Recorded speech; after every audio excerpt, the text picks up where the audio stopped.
नमस्कार। आज मैं आपको कृष्ण लला की एक अद्भुत लीला सुनाऊंगा। ऋषि शांडिल्य, जिन्हें भक्ति मार्ग का आचार्य माना जाता है, अपनी गहन तपस्या और ज्ञान के लिए प्रसिद्ध थे। उन्होंने ईश्वर से प्रेम और समर्पण को ही मोक्ष का सबसे सीधा मार्ग बताया। अपने इसी गहन ज्ञान और तपस्या के बल पर उन्हें यह ज्ञात हो चुका था कि इस पृथ्वी पर परमात्मा स्वयं अवतरित हुए हैं, और वे यह भी जानते थे कि उनका जन्म गोकुल में हुआ है। ऋषि शांडिल्य को यह बात भी पता थी कि भगवान ने यह अवतार अधर्म का नाश करने और धर्म की स्थापना के लिए लिया है। वे कृष्ण के बचपन की लीलाओं के बारे में बहुत कुछ सुन चुके थे, जैसे कि पूतना और अन्य राक्षसों का वध। इन घटनाओं ने ऋषि को यह निश्चित कर दिया कि यह बालक कोई और नहीं, बल्कि स्वयं नारायण है। इसीलिए ऋषि ने गोकुल जाने का निश्चय किया। उनका मुख्य उद्देश्य ना तो कोई भौतिक लाभ था, ना ही किसी चमत्कार को देखना। उनका एकमात्र लक्ष्य था परमात्मा को उनके बाल स्वरूप में देखना, उनके चरणों का स्पर्श करना और उनसे आशीर्वाद प्राप्त करना। वे जानते थे कि भगवान को पाने का सबसे सरल तरीका उनके प्रति निस्वार्थ प्रेम और समर्पण है। जब वे गोकुल पहुंचे, तो उनकी ख्याति पहले से ही वहां पहुंच चुकी थी।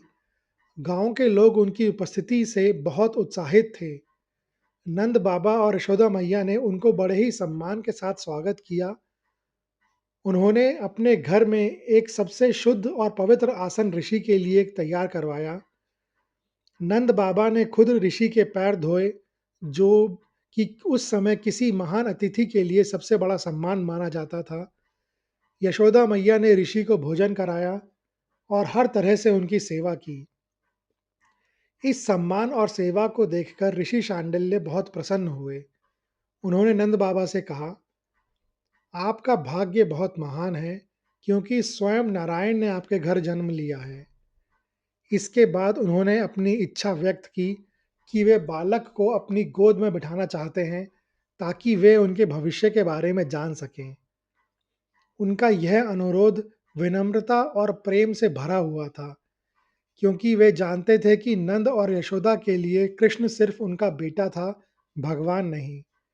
नंद बाबा और यशोदा ने खुशी खुशी कृष्ण को ऋषि की गोद में बैठा दिया।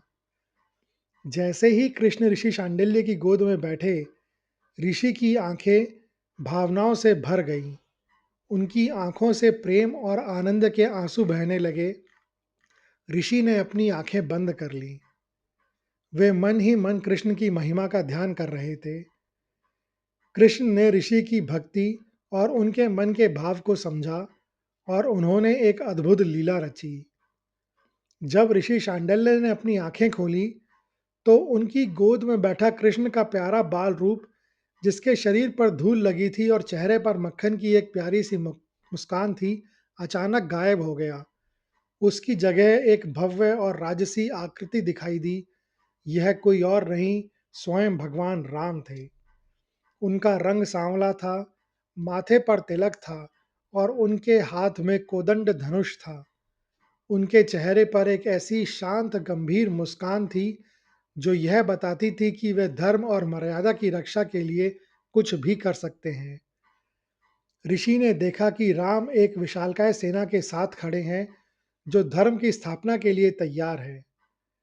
यह देखकर ऋषि को एहसास हुआ कि कृष्ण केवल एक बालक नहीं, बल्कि वे राम भी हैं, जिन्होंने युगों पहले जन्म लेकर मर्यादा का पालन किया था और रावण जैसे शक्तिशाली राक्षस का अंत किया था। यह दर्शन ऋषि को यह सिखाता है कि भगवान हर युग में धर्म की रक्षा के लिए आते हैं। ऋषि ने अपने मन में विचार किया, क्या ये मेरे इष्ट देव हैं? और उन्होंने अपनी आंखें फिर से बंद कर लीं। जब उन्होंने अपनी आंखें खोली, तो उन्हें एक बिल्कुल अलग ही रूप दिखाई दिया। उनके सामने भगवान शिव थे। उनका रंग गहरा था, माथे पर त्रिनेत्र था और जटाओं से गंगा बह रही थी। उनके गले में सर्प और हाथ में त्रिशूल था। यह रूप शक्ति, वैराग्य और संहार का प्रतीक था। ऋषि को यह देखकर आश्चर्य हुआ कि कृष्ण में न केवल राम की शांत शक्ति है, बल्कि शिव का विनाशकारी और संहारक रूप भी है। यह दर्शन ऋषि को यह बताता है कि ईश्वर की सृष्टिकर्ता, पालनकर्ता और संहारक हैं। अगले दर्शन में कृष्ण ने ऋषि को अपने अन्य अवतारों के दर्शन कराए। उन्होंने भगवान नरसिंह का रूप दिखाई दिया, जो आधे मनुष्य और आधे शेर थे, जिन्होंने अपने भक्त प्रहलाद की रक्षा के लिए खंबे से प्रकट होकर हिरण्यकश्यपु का वध किया था। फिर उन्होंने वराह का रूप दिखा, जिसने पृथ्वी को अपने दांतों पर उठा लिया था। इसके बाद उन्होंने कूर्म यानी कछुए के रूप देखा, जिसने अपनी पीठ पर मंदराचल पर्वत को सहारा देकर समुद्र मंथन में मदद की थी। हर बार जब ऋषि अपनी आंखें बंद करते और खोलते, तो उन्हें एक नया अवतार दिखाई देता। अंतिम बार जब उन्होंने आंखें बंद करी और खोली, तो उन्हें उनकी गोद में फिर से वही बाल गोपाल कृष्ण दिखाई दिए। कृष्ण मुस्कुरा रहे थे, जैसे वे जानते हों कि उन्होंने ऋषि को अपनी पहचान बता दी है। ऋषि शांडिल्य कृष्ण के चरणों में गिर गए और भावुक होकर बोले, हे प्रभु, अब मैं जान गया हूँ कि आप ही सभी रूपों में विद्यमान हैं। आप ही ब्रह्मा, विष्णु और महेश हैं। आप ही सभी अवतारों का मूल है। आपकी लीला अपरंपार है।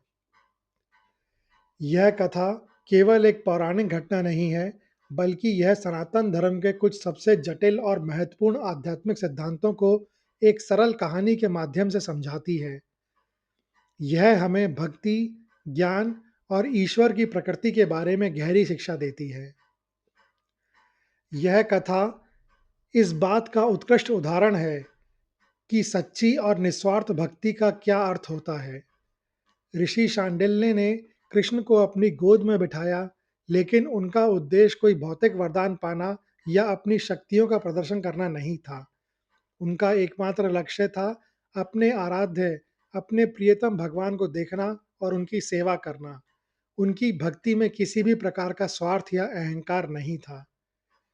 इसी निस्वार्थता के कारण कृष्ण ने उन्हें अपनी दिव्यता का सबसे बड़ा प्रमाण दिया। उन्होंने शांडिल्य को एक ही क्षण में अपने सभी अवतारों के दर्शन कराए। यह घटना हमें बताती है कि भगवान उस व्यक्ति का सबसे ज़्यादा प्रसन्न होते हैं, जो उन्हें बिना किसी अपेक्षा के केवल प्रेम के लिए प्रेम करता है।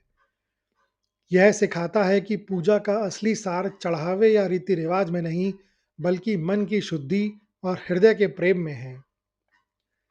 यह कथा हिंदू धर्म के एकेश्वरवाद के सिद्धांत को बहुत ही सरल और प्रभावी तरीके से समझाती है। अक्सर लोग अलग-अलग देवी देवताओं की पूजा को बहुदेववाद नाम मान लेते हैं, लेकिन यह कथा इस धारणा को तोड़ती है। ऋषि शांडिल्य ने देखा कि एक ही बालक कृष्ण से भगवान राम की मर्यादा, भगवान शिव का संहारक रूप, भगवान नरसिंह की शक्ति और अन्य सभी अवतारों का सार समाहित है। यह दर्शन दर्शाता है कि सभी देवी देवता एक ही परमात्मा के विभिन्न रूप और अभिव्यक्तियां हैं। यह हमें बताता है कि चाहे आप किसी भी काम से, किसी भी नाम से, किसी भी रूप में ईश्वर की पूजा करें, आप अंततः उसी एक परम सत्ता की ओर बढ़ रहे हैं। यह संदेश न केवल धार्मिक सहिष्णुता को बढ़ावा देता है, बल्कि यह भी स्पष्ट करता है कि ईश्वर हर जगह, हर रूप में मौजूद है और हर रूप में पूज्य है। ऋषि शांडिल्य एक महान ज्ञानी थे, जिन्होंने अपने तप और ध्यान से परमात्मा के अस्तित्व को जान लिया था। लेकिन इस कथा में उनकी भक्ति ने उनके ज्ञान को पूर्णता प्रदान की। उन्होंने सिर्फ ज्ञान से नहीं, बल्कि अपने हृदय के प्रेम से कृष्ण को पहचाना। यह कथा हमें सिखाती है कि केवल ज्ञान ही पर्याप्त नहीं है, वह अक्सर अहंकार पैदा कर सकता है। ज्ञान को भक्ति के साथ मिलाकर ही व्यक्ति जीवन में पूर्णता और शांति प्राप्त कर सकता है। कृष्ण ने शांडिल्य को यह दिखाकर कि वे सभी अवतारों में हैं, यह भी स्पष्ट किया कि ज्ञान और भक्ति दोनों मोक्ष के लिए आवश्यक हैं। ज्ञान हमें ईश्वर के बारे में बताता है, लेकिन भक्ति हमें उनके करीब लाती है। यह कहानी केवल एक पौराणिक कथा नहीं, बल्कि एक आध्यात्मिक मार्गदर्शक है। यह हमें सिखाती है कि भगवान को उनके रूप या वेशभूषा से नहीं, बल्कि उनके प्रेम और दया से पहचानना चाहिए, और सच्ची भक्ति का मार्ग ही सबसे सीधा और सरल मार्ग है। यह कहानी सुनने के लिए धन्यवाद। अगर आपको यह कहानी अच्छी लगी हो, तो कृपया इस वीडियो को ज़्यादा से ज़्यादा लोगों के साथ शेयर करें, लाइक करें और चैनल को सब्सक्राइब करें। कमेंट्स बॉक्स में लिखें, जय श्री कृष्ण।